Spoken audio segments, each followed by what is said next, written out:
Notre secours est dans le nom du Seigneur qui a fait le ciel et la terre. Seigneur, nous voulons te dire bienvenue au milieu de nous. Nous voulons t'accueillir dans notre cœur et dans nos pensées.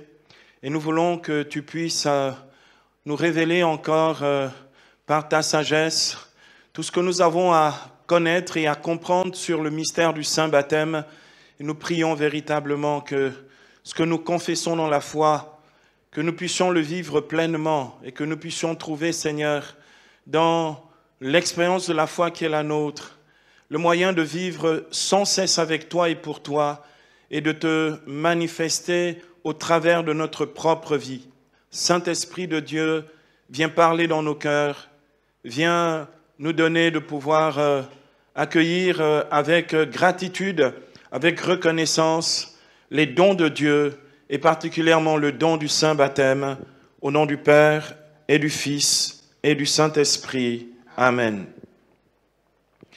Bien-aimés, nous allons donc poursuivre notre enseignement sur le credo et nous allons aborder ce nouvel article après avoir vu les articles trinitaires du Père, du Fils et du Saint-Esprit et l'article sur l'Église. Nous allons aborder à présent un nouvel article du credo qui concerne le baptême avec ce titre « Je reconnais un seul baptême ». La confession d'un seul baptême est donc un article essentiel de notre credo.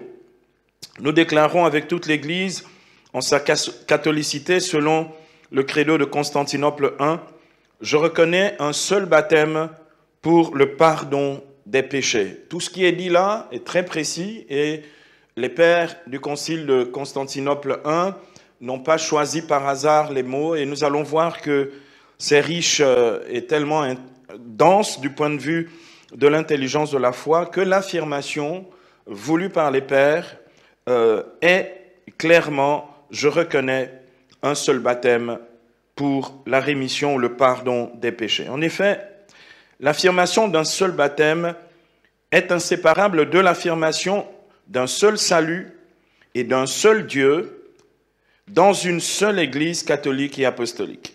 Donc, on voit bien que nous n'affirmons pas le baptême en dehors de l'affirmation d'un seul Dieu, d'un seul salut et d'une seule Église. L'apôtre Paul dit dans Éphésiens au chapitre 4, les versets 3 à 5, « Il n'y a qu'un seul corps et un seul esprit, de même que votre vocation vous a appelé à une seule espérance, un seul Seigneur, une seule foi, un seul baptême, un seul Dieu et Père de tous, qui règne sur tous, agit par tous et demeure en tous. » Quelqu'un me donne un amen. Bien-aimé, l'apôtre énumère les réalités de la foi en affirmant à chaque fois qu'elles sont une seule chose à la fois. Et il n'y a pas une multiplicité parce que c'est l'unité de la foi. Et s'il y a une unité de la foi, eh bien, on retrouve cette même unité de la foi dans l'unité du baptême. Quelqu'un me donne un amen. Le sacrement du baptême, car il s'agit bien d'un sacrement et pas juste d'une cérémonie quelconque, le sacrement du baptême est une institution divine voulue par le Christ Jésus lui-même. Avant son ascension pour le ciel, Jésus donna ce mandat de baptiser aux apôtres en déclarant dans Matthieu 28, 19 « Allez donc de toutes les nations, faites des disciples, les baptisant au nom du Père et du Fils et du Saint-Esprit. » Le baptême est une volonté expresse de Jésus et ce n'est donc pas une affaire d'homme. Chacun ne s'arrange pas, on ne s'accommode pas, on n'essaye pas de faire quelque chose de très spirituel parce qu'on a décidé qu'on pouvait penser plus que le Christ. Il l'a dit, il l'a institué ainsi, et c'est ainsi qu'au fil des âges, l'Église continuera justement de baptiser selon la parole du Seigneur lui-même. Jésus fit comprendre cependant que le baptême devait se recevoir dans la foi, comme il est écrit dans Marc 16, 16, « Celui qui croira et sera baptisé sera sauvé ». Le baptême est inséparable de la confession de la foi. D'accord ? C'est pourquoi, avant de baptiser, que ce soit les enfants ou les adultes, on confesse toujours d'abord la foi.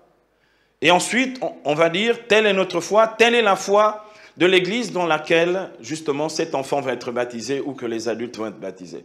Bien aimé, on ne peut pas recevoir le baptême juste parce que, bon, je vois qu'il y a un peu du folklore autour de ce merveilleux rite de la foi, où on se dit, ah, il faut aussi faire baptiser les enfants. Les parents n'ont pas la foi, ils prennent des parrains qui ne croient pas, et on se retrouve avec les enfants qui ont reçu le baptême, mais qui ne vivront jamais la foi. Et ça, c'est un gros problème. Comme des personnes qui se font baptiser juste parce que c'est un peu le buzz, les amis se sont fait baptiser, donc moi aussi je me fais baptiser. Mais finalement, pour ne pas vivre la foi, le baptême est éminemment le sacrement de la foi, et sans la foi, il ne peut pas fructifier dans nos vies. Quelqu'un entend ce que je dis?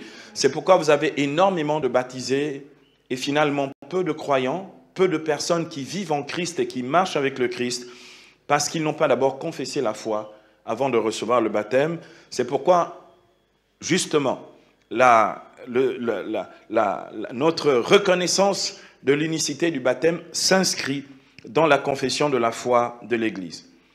Depuis les temps apostoliques, donc le temps des apôtres, le baptême signifiait déjà l'adhésion à la foi chrétienne et l'accueil du salut qui est en Jésus-Christ. Deux choses donc, l'adhésion à la foi et l'accueil du salut qui est en Jésus-Christ. Ces deux choses sont absolument essentielles pour rentrer dans l'intelligence et la compréhension du mystère du baptême.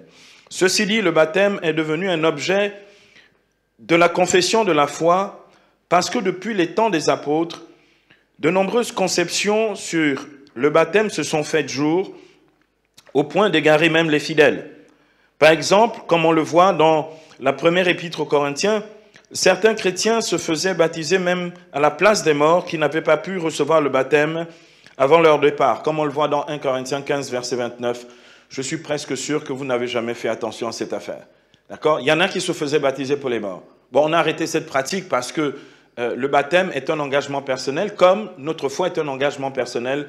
Credo, je crois et je reconnais justement donc un seul baptême pour le pardon des péchés. Donc, il y avait ces pratiques-là, mais il y avait surtout la confusion chez les chrétiens entre le baptême de Jean et le baptême institué par Jésus. On a ça dans plusieurs endroits dans les Actes des Apôtres, dans Acte 18, verset 25 à Corinthe par exemple, ou dans Acte 19, verset 3 à 5 à Éphèse. Lorsque l'apôtre Paul arrive dans Acte 19, il demande aux anciens d'Éphèse, mais quel baptême avez-vous reçu? Ils lui disent le baptême de Jean. Et là, l'apôtre Paul leur dit, écoutez, Jean, lui, l'a baptisé dans l'eau pour la repentance. Le Christ donne le baptême qui communique l'esprit et la vie. Donc, ils ont reçu le baptême, ils ont reçu l'imposition des mains. La puissance du Saint-Esprit s'est manifestée dans leur vie et ils sont rentrés véritablement dans le baptême de la Nouvelle Alliance. Plus tard, bien aimés, d'autres théories et doctrines sur le baptême proliféreront dans le monde chrétien, comme c'est encore le cas de nos jours. Voilà pourquoi l'apôtre Paul affirma avec force aux chrétiens d'Éphèse, comme nous l'avons déjà lu tout à l'heure, dans Éphésiens 4, 5, un seul Seigneur, une seule foi, un seul baptême. Et bien aimés, nous devons nous attacher fortement à cette affirmation d'un unique baptême. On parle souvent aujourd'hui de rebaptême. Beaucoup de chrétiens qui disent qu'ils quittent l'Église catholique parce qu'elle ne leur plaît plus, parce qu'apparemment, il faut que ça plaise. Donc, comme elle ne plaît plus, comme mes prières ne sont pas exaucées, puisque c'est ça un peu la raison, j'ai beaucoup trop de problèmes et l'Église catholique ne règle pas mes problèmes. Les gens quittent l'Église du Christ pour aller dans d'autres réalités chrétiennes et ces personnes-là, pour justement adhérer à leur nouveau lieu de culte et de prière, ces personnes ont la proposition par les dirigeants de ces églises, ont la proposition de recevoir un nouveau baptême. Et donc, ils se font rebaptiser. Et l'argument, comme nous allons le voir un peu plus loin, l'argument, c'est le baptême par immersion. Et donc, on dit, tant qu'il n'y a pas d'immersion, on n'est pas baptisé. Et donc, du coup, ça veut dire que la multitude, le milliard de catholiques qu'il y a sur la terre qui est baptisé pour rien, puisque il faudrait d'abord l'immersion. Nous allons voir que l'immersion, c'est l'immersion dans le Christ. Et cette immersion dans le Christ, c'est le salut qui est offert avec le baptême. Quelqu'un me donne un amen. Et donc, bien-aimés, nous voyons bien que les chrétiens sont dans la confusion à propos justement du baptême, comme on le voit bien entendu avec ces rebaptêmes dans les églises charismatiques de type évangélique ou dans les assemblées dites du réveil. On doit savoir que la Bible ne parle jamais de rebaptême, mais elle affirme un seul baptême pour le salut. Il y a d'autres questions, telles que la question relative au baptême des petits-enfants, parce que vous avez des branches du christianisme, comme les baptistes, les anabaptistes, qui disent que justement, il faut être adulte pour recevoir le baptême, et les petits-enfants n'y ont pas droit. Et puis, il y a d'autres questions qui sont très importantes, d'où l'affirmation de la foi. Dans cette affirmation de la foi, je reconnais un seul baptême. Il y a encore la question du baptême dit in extremis, des personnes qui n'ont pas suivi un cheminement catéchuménal, mais qui, parce qu'ils sont à l'article de la mort, demandent le baptême. L'Église enseigne fermement depuis les origines que le baptême n'étant pas une question de mérite, même quelqu'un qui est à l'article de la mort ou un enfant qui est né, qui est en souffrance et qui va peut-être mourir, doit recevoir le baptême. Quelqu'un me donne un amen. Parce que c'est Dieu qui sauve et le salut de Dieu est gratuit, comme le baptême que nous administrons au nom du Seigneur. Quelqu'un me donne un amen? Alors, pour approfondir cet article, notre foi, cette leçon se déroulera selon les 2 points suivants. Le premier point que nous allons voir, petit a, la doctrine des baptêmes, qui est une doctrine néo-testamentaire, donc dans le Nouveau Testament des baptêmes, la doctrine des baptêmes, et ensuite, petit b, le baptême en Jésus-Christ. Commençons par la doctrine des baptêmes. Bien aimé, une mauvaise lecture du Nouveau Testament peut entraîner des incompréhensions, voire même de la confusion quant à la doctrine du baptême. On trouve dans l'Épître aux Hébreux l'expression, dans Hébreux chapitre 6, verset 2, l'expression doctrine des baptêmes. D'accord, l'auteur de la lettre aux Hébreux dit, après avoir reçu les leçons essentielles, fondamentales de la foi, sur le jeûne, etc., la doctrine des baptêmes, etc. Et puis on se dit, mais c'est quoi la doctrine des baptêmes? Eh bien, la fameuse doctrine des baptêmes, c'est que la notion de baptême est appliquée à plusieurs réalités dans le Nouveau Testament, mais toutes ces réalités ne renvoient pas au sacrement du baptême. En fait, c'est un mot qui est utilisé aussi comme un verbe ou comme un adjectif qui fait en sorte que on peut utiliser le mot sans que ça ne renvoie nécessairement au sacrement du baptême proprement dit, tel que nous allons le voir dans la deuxième partie. En effet, il est important de savoir que le baptême n'est pas uniquement, selon son étymologie grecque, qui est le verbe baptizo, un rite d'immersion dans l'eau, mais c'est aussi une doctrine de la foi sans laquelle il peut ne plus s'agir du baptême chrétien proprement dit. Ça veut dire quoi, bien-aimé? Le baptême, ce n'est pas juste le rite. Le baptême, c'est aussi une doctrine. Or, souvent, lorsqu'il y a des disputes ou des discussions autour du baptême, on ne parle que de la notion de rite, c'est-à-dire d'immersion dans de l'eau. Oui, mais tu peux t'immerger dans l'eau sans que ce ne soit un baptême. Tu peux rentrer dans l'eau de la mer, c'est pas un baptême. Tu peux te mettre dans ta baignoire, c'est pas un baptême. Et pourtant, en grec, c'est le même mot. En grec, je dis me plonger quelque part ou dans quelque chose, c'est baptizo, c'est le même verbe. Donc, le fait que je me plonge dans quelque chose n'en fait pas automatiquement un baptême. Parce que le baptême, c'est pas que le rite. Le baptême, c'est aussi une doctrine. Retenez-le parce qu'on ne le dit pas. Et si quelqu'un discute avec toi, tu dis, il s'agit de quelle doctrine du baptême? Quelqu'un entend ce que je dis? Parce que le but, c'est pas de dire, ah, on était à la mer ici en face, à Libreville, et nous avons pris le temps de prier, nous avons même invoqué le Saint-Esprit. Et le pasteur est rentré dans l'eau. Et puis, on était tous contents. Et alors, s'agit-il de la doctrine du baptême? Quelqu'un entend ce que je dis? Donc, le baptême n'est pas que le rite d'immersion dans de l'eau. C'est aussi une doctrine, et c'est ce que nous allons découvrir ici, en ce jour. Certains chrétiens baptisent au nom de Jésus, selon une lecture fondamentaliste ou littéraliste des Actes des Apôtres. Vous savez, dans Actes au chapitre 2, verset 38, par exemple, il y a d'autres passages où il est écrit... lorsque l'apôtre Pierre prêche le jour de Pentecôte, il dit « Convertissez-vous et que chacun de vous se fasse baptiser dans le nom du Seigneur Jésus-Christ pour le pardon de ses fautes, alors vous recevrez le Saint-Esprit. Alors il y en a qui disent, ah ben chouette, nous allons baptiser au nom de Jésus. Oui, fais ça, mais ce n'est pas le baptême. Fais ça, ce n'est pas le baptême. En fait, nous allons comprendre ce que ça veut dire baptiser au nom de Jésus.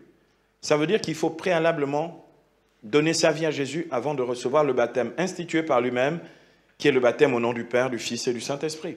Donc vous avez plein d'églises éveillées, là ils passent leur temps ici, à plonger les gens dans la mer en disant « sois baptisé au nom de Jésus ». Ben, il n'y a jamais eu de baptême. Quelqu'un entend ce que je dis en français. Donc c'est important de savoir qu'il ne s'agit pas juste de l'acte de se mettre dans de l'eau. Il y a aussi une doctrine derrière. C'est ce même fondamentalisme qui réduit la réalité du baptême à la seule immersion dans de l'eau, parce que baptiser signifie littéralement immerger ou plonger. Et donc les gens disent qu'on est immergé ou plongé, on est baptisé. Non, mes amis, on peut être immergé dans quoi que ce soit sans que ce ne soit nécessairement le baptême institué par Jésus. Le baptême est donc aussi une doctrine, car le Nouveau Testament utilise le même verbe baptiser pour indiquer plusieurs réalités de la foi qu'il nous faut connaître clairement, et c'est ce que nous allons faire maintenant. C'est ici que nous devons avoir un enseignement précis sur chacune de ces réalités dites baptismales. 5 réalités dans le Nouveau Testament emploient la notion de baptême. 5 réalités emploient la notion de baptême, mais ne signifient pas du tout la même chose vis-à-vis de ce baptême institué par Jésus qui est un sacrement. Il y a 5 réalités que je vais passer en revue ici rapidement avec vous. Je vous les énumère d'abord. Le baptême de Jean. Le baptême de Jean-Baptiste, on l'a vu dans l'introduction tout à l'heure, que les chrétiens qui étaient baptisés du baptême de Jean-Baptiste n'avaient pas vraiment reçu le baptême. Donc, ce n'est pas vraiment le baptême au sens où nous l'entendons, au sens où la doctrine de la foi nous enseigne sur le baptême, tel que nous allons le voir dans un instant. Le baptême de Jean, le baptême de Jésus, on parle aussi du baptême de Jésus, mais quand on parle du baptême de Jésus, en fait, c'est le baptême au nom de Jésus, comme on l'entend dans le Nouveau Testament. Ensuite, le baptême de la croix. Est-ce que vous avez remarqué, bien-aimés, qu'il y a un baptême de la croix? Ah, je ne pense pas que vous ayez remarqué qu'il y a un baptême de la croix. Nous avons une lecture trop rapide, trop sommaire, trop sélective du Nouveau Testament et de la parole de Dieu. Il y a un baptême de la croix, nous allons le voir dans un instant.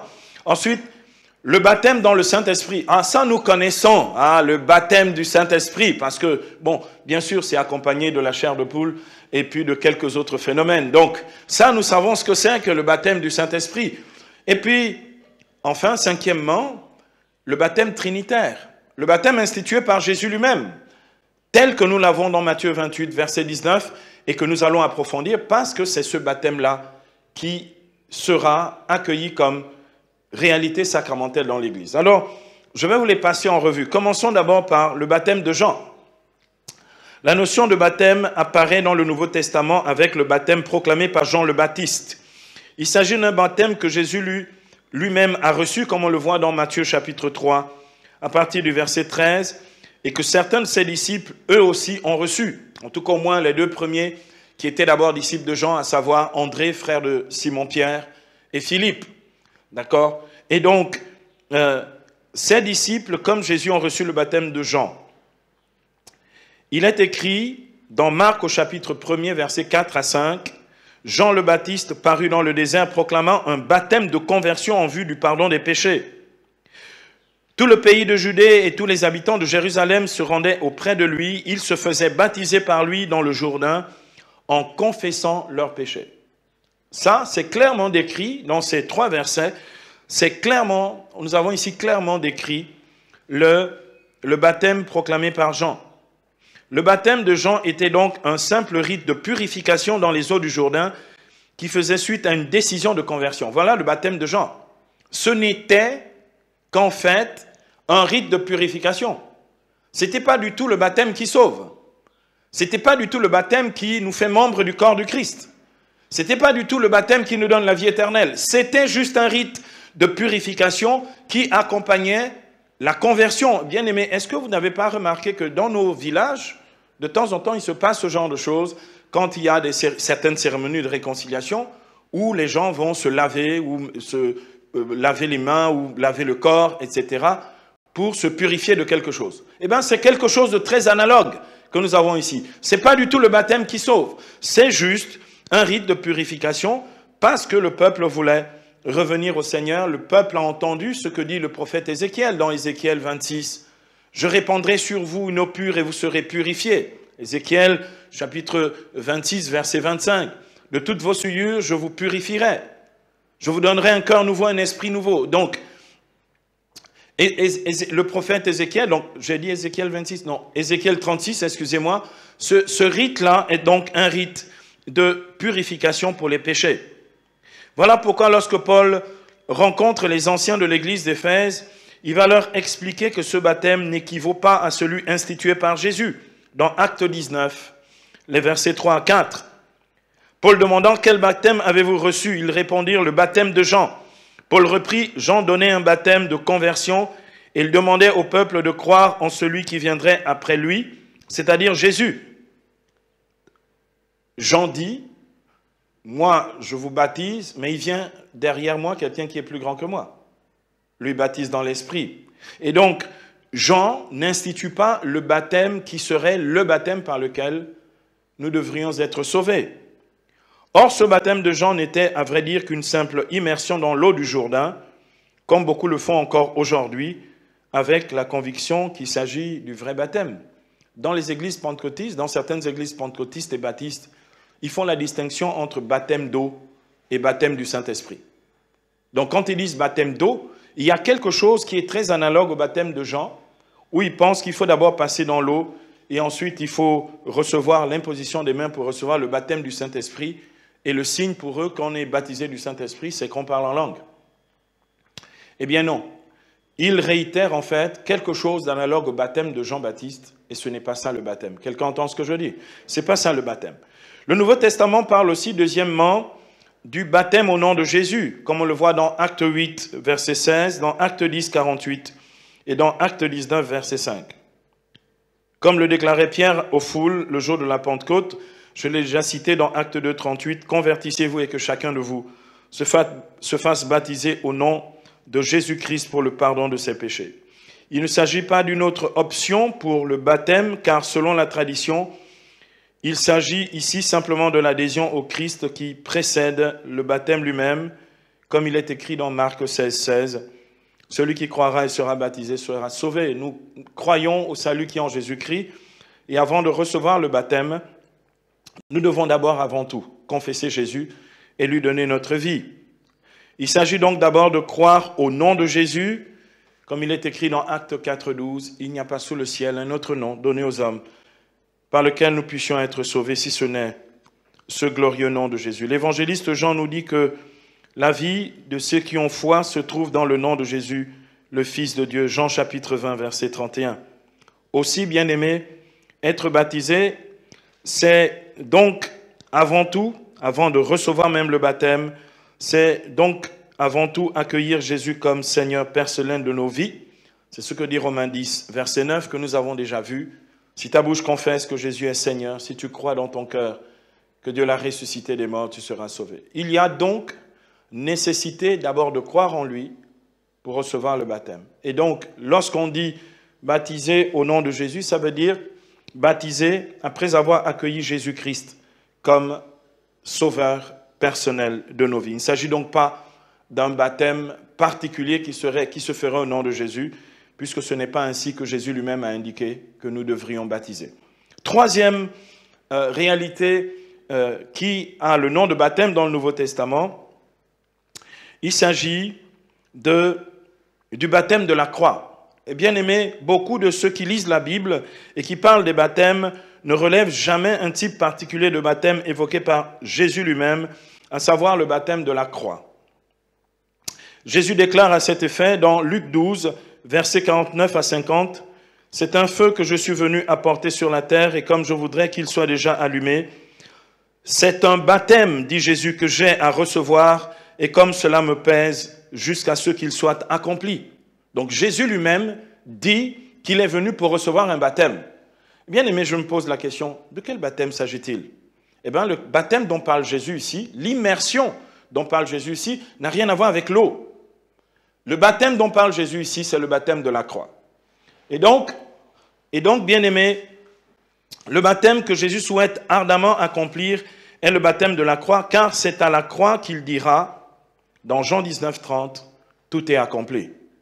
Donc, Jésus dit qu'il a hâte que ce baptême soit déjà accompli. Et donc, l'accomplissement dont il est question, c'est l'accomplissement de l'œuvre du salut à la croix. Et ce baptême, c'est le baptême de la croix. Jésus sera immergé dans la mort et en sortira par la résurrection.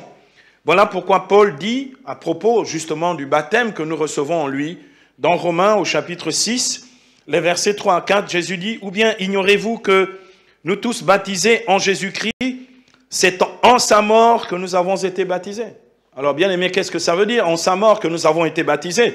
Qu'est-ce que ça veut bien dire? Justement, puisqu'on pense que baptiser, c'est être baptisé dans l'eau.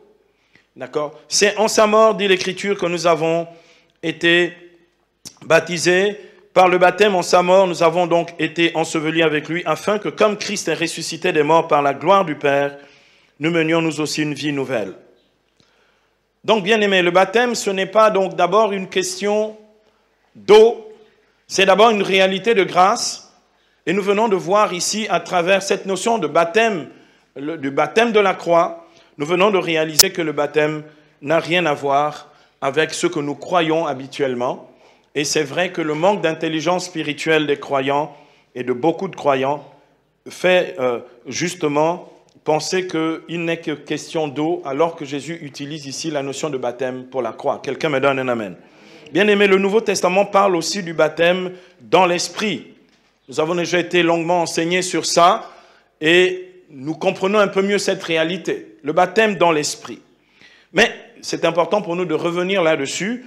De quoi s'agit-il exactement? Puisque quelques-uns disent, j'ai entendu ça dans les milieux même charismatiques catholiques, plusieurs personnes aiment dire « Ah, ne dites pas baptême dans l'esprit, parce que sinon les gens vont penser que c'est un autre sacrement. » Eh bien, le pape François, quand il parle de cette réalité de l'effusion du Saint-Esprit, il parle du baptême dans l'esprit. En fait, il ne fait qu'utiliser l'expression biblique qui indique cette survenue gracieuse, charismatique du Saint-Esprit dans nos vies.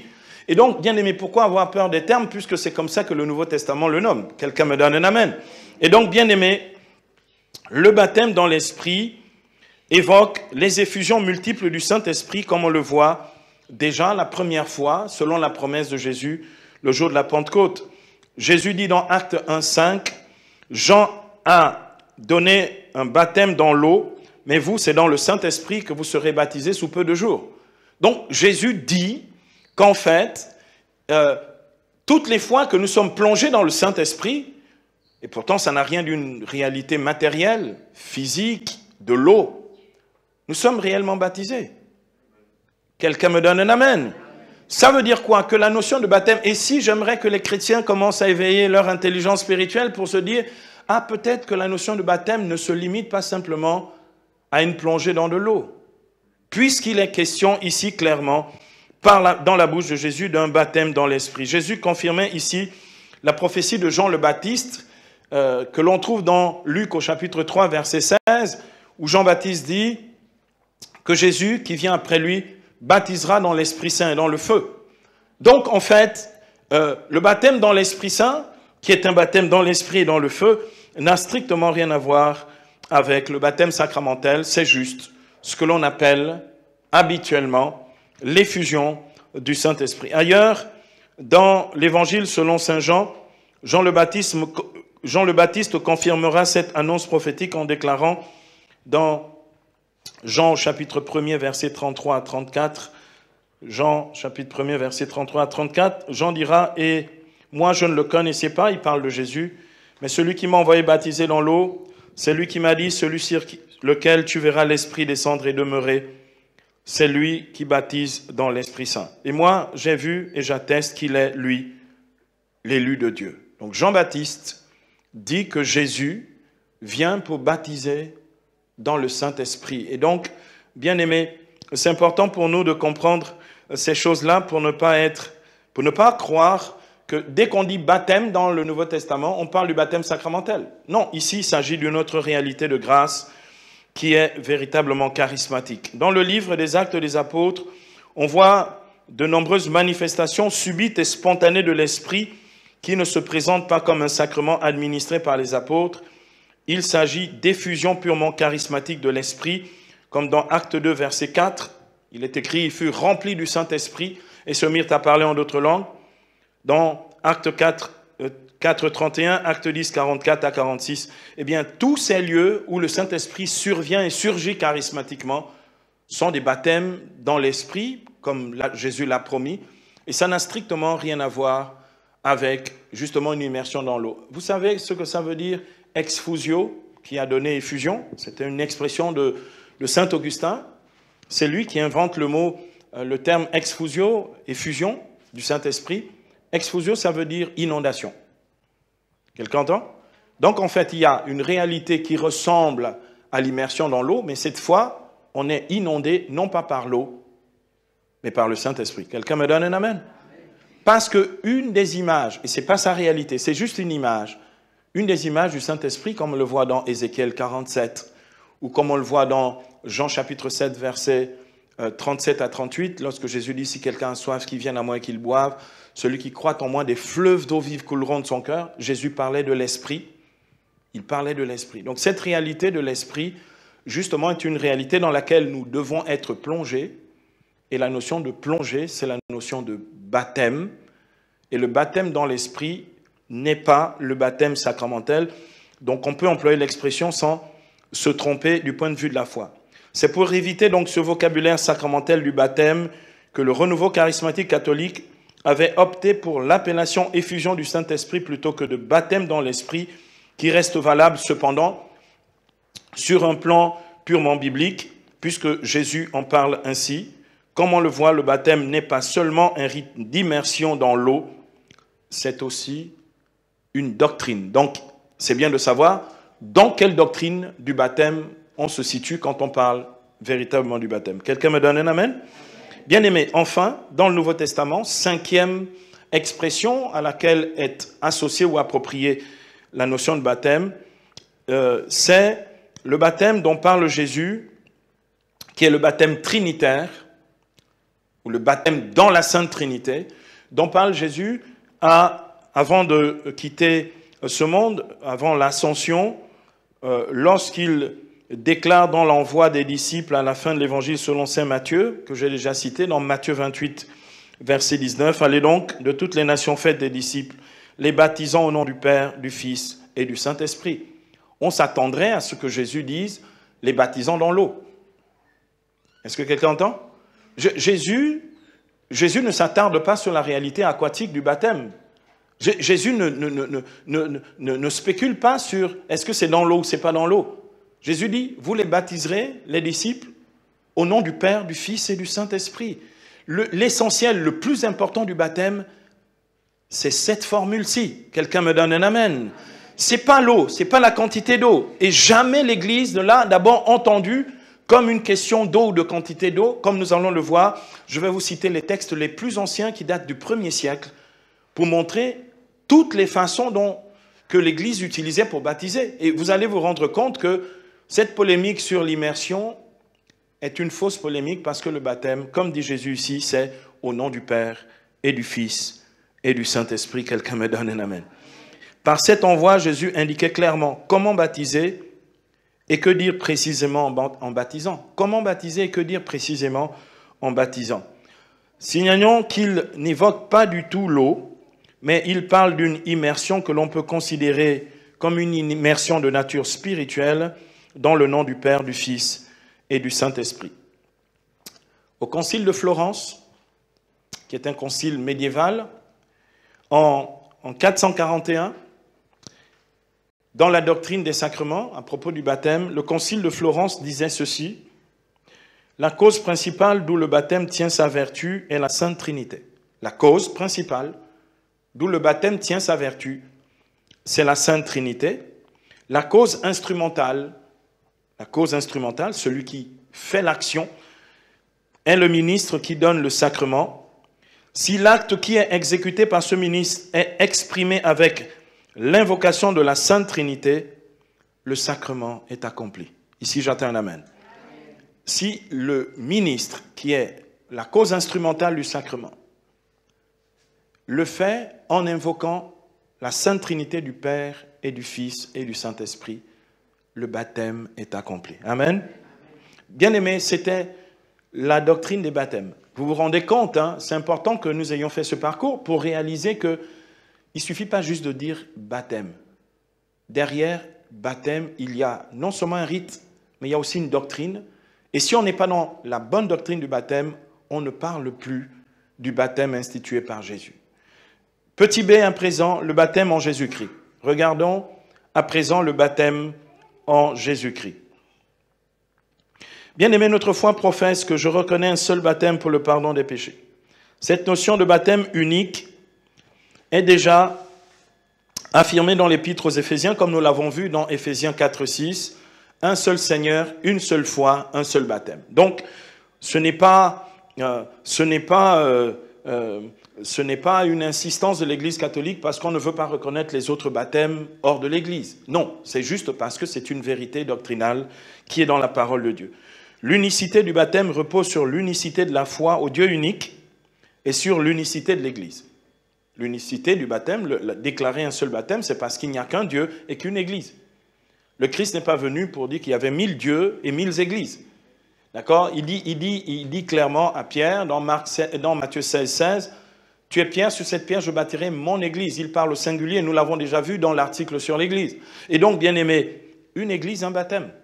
Quelqu'un me donne un amen. Moi, je ne sais pas comment vous l'expliquer plus simplement. Tu multiplies les églises, tu vas multiplier aussi les possibilités de déformer le sens du baptême et d'inventer d'autres types de baptêmes. Donc, l'unicité de l'Église garantit aussi la vérité sur le baptême. Quelqu'un me donne un amen. Donc, j'ai besoin de l'Église pour comprendre le baptême, parce que c'est l'Église qui, depuis Jésus-Christ, selon ce que Jésus a demandé dans Matthieu 28, 19, d'enseigner toutes les nations et les baptiser. Enseigner toutes les nations, c'est aussi enseigner sur le vrai baptême. Donc, si je sors de l'Église, je peux me tromper ou même avoir ma compréhension personnelle qui n'est plus celle de Jésus-Christ sur la notion de baptême. Donc, l'unicité du baptême repose sur l'unicité de la foi au Dieu unique et sur l'unicité de l'Église. Le baptême est donc un principe d'unité dans l'Église et entre tous ceux qui croient au Christ. C'est sur ce principe que l'Église catholique ne rebaptise pas un chrétien qui vient d'une autre Église s'il a été validement baptisé et avec des témoignages clairs, sauf s'il y a un doute avéré sur ce baptême. Quelqu'un qui vient d'une église ou d'une assemblée charismatique dite du réveil, on va d'abord bien vérifier comment ça s'est passé. En fait, si en fait on a des doutes, eh bien à ce moment-là on administre le baptême tel que Jésus l'a institué. Quelqu'un me donne un amen? Mais si quelqu'un vient d'une église évangélique, protestante, etc., l'Église catholique ne rebaptise pas parce que leur doctrine du baptême est une doctrine juste, elle est conforme à la parole de Dieu et ils baptisent réellement comme on doit baptiser selon ce qui est donné par Jésus-Christ. Donc, on ne rebaptise pas, on complète les sacrements de l'initiation, etc., etc. Le baptême administré dans l'Église catholique est selon les Saintes Écritures le baptême en Jésus-Christ. C'est l'apôtre Paul qui le dit dans Galates, au chapitre 3, verset 27. Notez bien cette référence parce qu'elle est une clé, même dans les discussions avec les autres chrétiens. Dans Galates, au chapitre 3, verset 27, il est écrit « Vous tous qui avez été baptisés en Christ, vous avez revêtu le Christ. » Paul ne parle pas d'eau. Il dit « baptiser », c'est être baptisé en Christ. Quelqu'un me donne un amen. Bien aimé, le but du baptême, ce n'est pas d'abord le rite et le folklore, extérieur au rite. Le but du baptême, c'est véritablement l'adhésion au Christ. Et cette adhésion n'est pas une adhésion extérieure au Christ. C'est une véritable plongée dans la vie du Christ. C'est une véritable décision de vie en Christ. C'est s'attacher réellement au Christ. Vous tous qui avez été baptisés en Christ, vous avez revêtu le Christ. L'expression « eis Christon », ici en grec, signifie bien « en Christ » ou « dans le Christ ». Baptisé en Christ ou baptisé dans le Christ. Ce qui veut dire que le baptême est d'abord une plongée dans le mystère du salut qui est en Jésus-Christ. Le baptême, retenez-le bien, est d'abord une plongée dans le mystère du salut qui est en Jésus-Christ. L'apôtre nous dit qu'il s'agit d'un baptême dans la mort et la résurrection du Christ, dans Romains 6, verset 4. Bien aimé, ça veut dire quoi être baptisé dans la mort du Christ pour ressusciter avec lui? Ça veut dire quoi? Ça veut dire que, bien aimé, ce qui est en jeu dans le baptême, ce n'est pas la quantité d'eau, ce n'est pas le fait d'être plongé quelque part dans une rivière ou dans un fleuve ou dans la mer. C'est être plongé dans la vie qui nous vient de Jésus-Christ. Quelqu'un me donne un amen ici? Bien aimé, comme le salut est offert à tous les hommes, selon Luc chapitre 3 verset 6, toute chair verra le salut de Dieu. Et dans 1 Pierre 3 21, le baptême peut être donné à tous les hommes. Je redis, comme le salut est offert à tous les hommes gratuitement, le baptême peut être donné à tous les hommes. C'est d'ailleurs la raison pour laquelle nul n'est exclu du baptême, même pas les petits-enfants. Même pas. Quelqu'un me donne un amen. Même pas les petits-enfants ne sont exclus du baptême parce que le baptême est le baptême pour le salut. À ce propos, l'Église enseigne dans le catéchisme de l'Église catholique au numéro 1252 du catéchisme de l'Église catholique, la pratique de baptiser les petits-enfants est une tradition immémoriale de l'Église. Elle est attestée explicitement depuis le IIe siècle. Donc on n'a pas attendu, en fait, aujourd'hui pour discuter, pour savoir est-ce qu'on baptise les enfants. On a toujours baptisé les enfants. Et bien aimé, c'est d'ailleurs la raison pour laquelle nul n'est donc exclu du baptême. On se souviendra, comme l'a rappelé un concile régional qui est le concile de Milève en 417, que ce sont les enfants qui sont cités comme les modèles à imiter pour rentrer dans le royaume de Dieu. C'est ce que dit Marc au chapitre 10, verset 14. « Laissez les petits-enfants venir à moi, ne les empêchez pas, car c'est à leur pareil qu'appartient le royaume de Dieu. En vérité, je vous le dis, quiconque n'accueille pas le royaume de Dieu comme un petit enfant, celui-là n'y entrera pas. » Ah, si le royaume de Dieu appartient aux enfants, pourquoi va-t-on leur refuser le baptême? Donne-moi un amen. Amen. Et bien aimé, ils sont le modèle du royaume, de la vie en Christ. Pourquoi leur refuser le baptême? Le baptême est pour le salut de tous, comme dit Marc 16, celui qui croirait sera baptisé sera sauvé. Or, Dieu veut, comme dit 1 Timothée 2,4, Dieu veut que tous les hommes soient sauvés, y compris les petits-enfants. Donc pourquoi les exclure du baptême? Pourquoi les exclure du baptême à cause de leur âge? L'Église rappelle qu'on ne mérite pas le baptême, qu'on soit adulte ou enfant, car c'est le don de la vie nouvelle qui nous fait enfants de Dieu. Celle-ci est aussi gratuite que le don de la vie naturelle. Catéchisme de l'Église catholique, numéro 1250. Voilà pourquoi le concile de Carthage, qui est un concile africain dans la Tunisie actuelle, en 418, avait affirmé la nécessité du baptême pour les petits-enfants en déclarant qu'ils doivent être baptisés pour que la régénération purifie en eux ce que la génération leur a apporté. Même les enfants ont droit au salut. Même les enfants ont droit au baptême. Quelqu'un me donne un amen? Alléluia. Gloire à Dieu pour cette vérité. Le baptême qui nous sauve en Jésus-Christ a pour grâce, bien aimé, la rémission des péchés. C'est pourquoi je reconnais un seul baptême pour le pardon des péchés. La grâce des grâces. La grâce extraordinaire du baptême, c'est la rémission des péchés. Comme disait le théologien du IIIe siècle que fut Tertullien de Carthage, c'était un laïc, à propos des effets du baptême, dans son De Baptismo, un traité sur le baptême, Tertullien disait ceci: « Heureux sacrement que celui de notre baptême, quel effet ne produit-il pas? Il efface les taches de nos péchés passés, il nous rend enfants de Dieu et nous ouvre l'entrée dans la vie éternelle. » Amen. Le baptême efface nos péchés. Il efface le péché originel et quand on est adulte, il efface tous les péchés que nous avons commis avant le baptême, c'est-à-dire les péchés actuels de nos vies. De fait, l'effet principal qui découle du baptême est la rémission des péchés, aussi bien péché originel que les péchés actuels au moment du baptême dans le cas d'un adulte. Voilà pourquoi nous confessons dans le symbole des apôtres: je reconnais un seul baptême pour le pardon des péchés. Bien-aimés, comment baptise-t-on dans l'Église? Je vais terminer avec ce dernier point. Comment baptise-t-on? Nous baptisons aujourd'hui comme on a toujours baptisé dans l'Église, c'est-à-dire depuis le temps des apôtres. Et donc, si nous voulons être fidèles à la pratique du baptême chrétien, il nous faut voir comment on baptisait au temps des apôtres et comment l'Église continue de baptiser sur la parole du Seigneur. Depuis le temps des apôtres, il y a plusieurs façons de baptiser validement dans l'Église. Plusieurs manières de faire, mais c'est toujours le même baptême, mais qui sont tout autant valides. Il y a un document, un texte, que l'on appelle la didaché,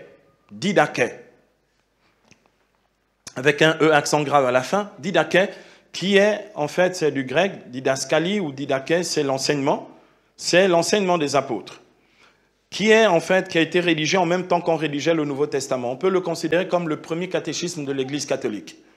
Et dans ce texte, dans cette doctrine des apôtres, il y a toute une partie qui concerne justement l'administration du baptême et les diverses manières ou les diverses façons de baptiser. Voici ce que dit la didaché au chapitre 6, à propos du baptême. Didaché chapitre 6. Quant au baptême, baptisé ainsi au nom du Père, du Fils et du Saint-Esprit, dans de l'eau courante, si vous avez de l'eau courante, d'accord, celle d'une rivière, un fleuve, etc. Mais si tu n'as pas d'eau vive, baptise dans une autre eau. Si tu ne peux pas baptiser dans l'eau froide, que ce soit dans l'eau chaude. De temps en temps, quand on veut baptiser les enfants par immersion, on chauffe un peu l'eau, à cause de la température du corps. D'accord. C'est beaucoup plus facile d'ailleurs de baptiser un bébé par immersion. Donc il faut en profiter. Baptisez-les par immersion, comme ça on va éviter les histoires de quand ils seront grands avec des gens chrétiens d'autres églises. Ah, toi tu t'es baptisé comment? Ah, moi je t'ai baptisé par immersion, moi aussi. Ah, c'était où? Ah, ben c'était dans l'église. C'était où? Dans une bassine. Alléluia, c'était dans une bassine. Mais j'ai été immergé quand même. D'accord? Donc il est écrit ici, donc, dans l'eau froide ou dans l'eau chaude. Si tu n'as ni l'une ni l'autre en quantité suffisante, verse 3 fois de l'eau sur la tête au nom du Père, du Fils et du Saint-Esprit. On est au 1er siècle. Donne-moi un amen. Bien-aimé, ça veut dire quoi? Ce n'est pas la quantité d'eau qui fait le baptême, dit ici la doctrine des apôtres. Et donc, nous n'avons pas à nous complexer en disant « Ah, mais moi, on m'a juste mis de l'eau sur la tête. » Eh bien oui, tu es réellement baptisé. Et ton baptême est valide. Quelqu'un me donne un amen. Parce que le baptême, c'est le baptême en Christ. Bien aimé, comment est-ce que l'apôtre Paul a été baptisé? Par Ananie dans Acte 9. Est-ce que dans la maison de Simon où il était, lorsqu'il a été récupéré après qu'il soit tombé sur la route de Damas, au moment de sa conversion, est-ce qu'il y avait un fleuve dans cette maison? Est-ce qu'il y avait une rivière dans cette maison? Ananie a dû sans doute appliquer ce baptême en mettant de l'eau sur la tête de Paul. Paul est bien disciple du Seigneur et apôtre, et c'est sans doute un des plus grands champions de Dieu que l'Église n'ait jamais connu. Quelqu'un me donne un amen. Et son baptême était valide. Le baptême n'est donc pas lié à la quantité d'eau, mais à l'immersion dans la Sainte Trinité, afin de devenir un membre du Christ. Comme nous le rapporte aussi au IVe siècle Saint Jean Chrysostome, qui était évêque. Saint Jean Chrysostome rapporte ici un rite ancien du baptême dans ses catéchèses sur le baptême, au chapitre 2e de ses catéchèses sur le baptême. Saint Jean Chrysostome disait « Voici comment se fait la collation du baptême. Voici comment on célèbre le baptême. Lorsque le prêtre prononce sur l'intéressé « Est baptisé un tel au nom du Père, du Fils et du Saint-Esprit », il lui plonge à 3 reprises la tête dans l'eau et la relève, disposant le sujet par ce rite mystérieux à recevoir la visite du Saint-Esprit. En fait, on prend la tête, tout simplement, et on met 3 fois dans l'eau. Quelqu'un entend? On est au IVe siècle. C'était une pratique du baptême, et ce baptême est tout autant valide que celui d'être immergé dans l'eau. Et bien aimé, bien entendu, moi j'encourage le plus possible à ajouter à la parole le geste, c'est-à-dire que dans la mesure du possible, si on peut baptiser par immersion, et ma prière et mon souhait, c'est que dans les nouvelles églises que l'on construit et que l'on doit construire, on doit avoir ce que l'on appelle des piscines baptismales, ou des piscines baptismales, comme dans des vieilles églises. Vous allez à Rome, vous allez trouver dans des grandes basiliques des grandes piscines, parce que, et on l'a ici à Saint-Michel, c'est un peu le seul endroit où on a une piscine baptismale dans l'église. On devrait le faire pour justement éviter les disputes inutiles sur le baptême par immersion. Quelqu'un entend ce que je dis? Et quand c'est le cas des enfants, comme je l'ai déjà dit, n'hésitons pas, baptisons-les par immersion. Bien aimés, pour conclure, n'oublions jamais que le baptême est essentiel pour une authentique vie chrétienne. Le baptême est essentiel. Vous avez des chrétiens qui disent « Ah, mais moi je crois en Jésus, je marche avec Jésus, je sers même Jésus, je parle en langue. » Ok, mais tu n'es pas baptisé. Le baptême est une parole évangélique du Christ. Et si j'obéis à la parole, je dois obéir au baptême. Je dois accueillir le baptême et recevoir le baptême tel que l'Église le célèbre. Bien aimé, ceci exige de chacun de nous un engagement, de la persévérance, du témoignage et de la fidélité jusqu'au bout. Quand j'emploie le terme fidélité jusqu'au bout, c'est le problème de quelques sectes pseudo-chrétiennes comme les témoins de Jéhovah, qui lorsqu'ils quittent l'église catholique vont trouver les curés ou les prêtres des paroisses pour leur dire « Effacez mon nom de vos registres de baptême ». Ça ne change rien parce que le baptême est un sacrement à caractère. Je peux effacer dans le registre de baptême, tu es baptisé pour l'éternité. Quelqu'un me donne un amen? Donc, la persévérance jusqu'au bout. Car Jésus déclare dans Matthieu 24, verset 13, « Celui qui persévérera jusqu'à la fin, celui-là sera sauvé. » Quelqu'un me donne un amen. Bien-aimés, soyons fiers de notre baptême et vivons-le pleinement. Amen. Seigneur Dieu, merci pour ta parole. Merci pour l'intelligence de la foi. Nous te rendons grâce pour nos vies. Merci de nous avoir donné d'avoir part au saint baptême. Et merci pour cette grâce qui nous renouvelle et qui nous fait vivre en ressuscité. Seigneur, donne-nous de pouvoir vivre avec fierté et témoigner de ce mystère de la grâce qui nous a plongés dans ta vie, celle du Père, du Fils et du Saint-Esprit. Amen.